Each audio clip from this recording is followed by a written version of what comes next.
પશ્ચિમ બંગાળમાં મહિલા ડોક્ટર પર થયેલા બળાત્કાર અને તેની થયેલ હત્યાની નિંદા કરવા માટે ભારતીય જનતા પાર્ટી વડોદરા મહાનગર મહિલા મોરચા દ્વારા મૌન કેન્ડલ માર્ચ રેલી યોજી।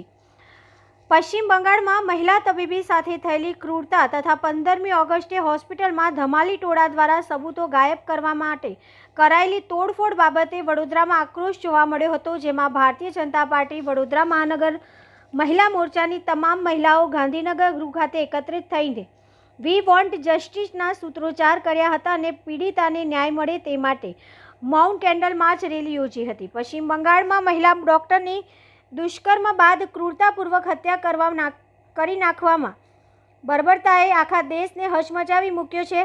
તદુપરાંત જ્યારે આખો દેશ 78માં આઝાદીના પર્વની ઉજવણી કરવાની તૈયારીઓમાં હતા, તે દરમિયાન 14મી ઓગસ્ટે મોડી સાંજે 3000ના તોફાની ટોળાએ હોસ્પિટલમાં સબૂતો નાશ કરવા બદ આશ્ચર્યથી હોસ્પિટલમાં ઘૂસી જઈને જે રીતે તોડફોડ મચાવી તેને ધ્યાનમાં રાખીને પોલીસની કાર્યવાહી તથા તબીબોની સુરક્ષા ઉપર સવાલોને લઈને સમગ્ર દેશભરમાં તબીબોમાં આક્રોશ જોવા મળી રહ્યો છે। અને હવે વડોદરા મહાનગરપાલિકા યુવા મોરચાની મહિલાઓ દ્વારા આજે વડોદરા શહેર ગાંધીનગર ગૃહ ખાતે એકત્રિત થઈને પીડિતને ન્યાય મળે તે માટે ભેગા થયા હતા। સાથે પશ્ચિમ બંગાળની સરકાર સામે આકરા પ્રહાર કર્યા હતા અને વી વોન્ટ જસ્ટિસના નારા લગાવ્યા હતા। સાથે મૌન રેલી યોજી સાથે કેન્ડલ માર્ચનો કાર્યક્રમ યોજવામાં આવ્યો હતો।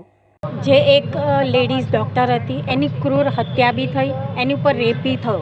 આ જે થયું એવું કલકત્તામાં બી રેપ થયો અને એની હત્યા થઈ। આ ડૉક્ટરો સાથે જે બી થયું છે એ યોગ્ય બી નથી અને હા, લેડીઝને જે સપોર્ટ મળવો જોઈએ એ નથી મળી રહ્યો અને એમને ન્યાય બી નથી મળતો। એના માટે અમે એક આ કેન્ડલ રેલી કરી રહ્યા છે અને પશ્ચિમ બંગાળમાં એક લેડીઝ સીએમ હોવા છતાં બી જો એમને આવો ન્યાય ના મળે તો અમે એમનો વિરોધ કરી રહ્યા છીએ। બહેનોને વિરોધ કરવા માટે અમે બધા અહીંયા આવ્યા છે અને કેન્ડલની મૌન રેલી અમે અહીંયાથી ગાંધીનગર ગૃહથી નીકળીને કોઠી 4 રસ્તા સુધી લઈ જવાના છે।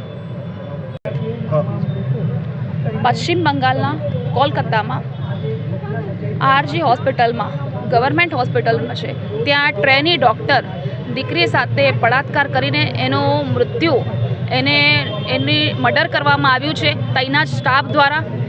પશ્ચિમ બંગાળના સીએમ પણ એક મહિલા છે, મમતા બેનર્જી। એમના રાજ્યમાં મહિલાઓ સુરક્ષિત નથી, ડૉક્ટર સુરક્ષિત નથી અને જે આ કૃત્ય છે એ સૃષ્ટિ વિરુદ્ધનું કૃત્ય છે। એને આખું ભારત દેશ વખોડી રહ્યું છે। આખા ભારત દેશમાં આજે ડૉક્ટરોની હડતાલ છે, બહેનો રોડ પર નીકળી આવી છે કે આ લોકોને જે ન્યાય મળવો જોઈએ દીકરીને, વી વોન્ટ જસ્ટિસના નારા લગાવી રહ્યા છે અને લોકો આજે દેશ માટે ખૂબ દુઃખદ ઘટના બની છે અને આ જે હત્યારા છે એને ફાંસીની સજા મળવી જોઈએ એવી અમારી માંગણી છે।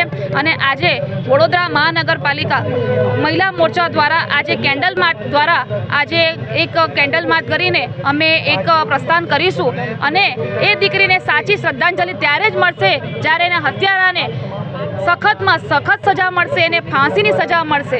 એના માટે આજે સૌ બહેનો ઉપસ્થિત થઈ છે। પશ્ચિમ બંગાળમાં જે ડૉક્ટર છોકરી પર રેપ અને બળાત્કાર અને એની હત્યા થઈ છે, તો મહિલા મુખ્યમંત્રી થઈને મહિલાઓ પર જે અત્યાચાર થતા હોય એનું પણ જો કામ સારી રીતે ન, મહિલા સુરક્ષા પણ ના રહેતી હોય પશ્ચિમ બંગાળમાં, તો હું તો એવું કહું છું અને અમારો સમગ્ર મહિલા મોરચો એવું જ કહે છે કે મુખ્યમંત્રી તરીકે એમને રાજીનામું આપવું જોઈએ। કેમ કે બીજાને માટે બોલીએ એના કરતાં પોતાના જ રાજ્યમાં જ્યારે મહિલાઓ સેફ ના હોય અને તમારા ત્યાં બને છે, આટલું મોટું હોસ્પિટલ છે, બાજુમાં હોસ્ટેલ પણ છે, તો તમને એટલું પણ ના ખબર પડી અને પાછું મીડિયામાં તો એવું કહેવામાં આવે છે કે એના સબૂત બધા મીટાવવા માટે લોકો પ્રયત્ન કરે છે, છુપાવે છે, તો એ વસ્તુ તો યોગ્ય નથી ને।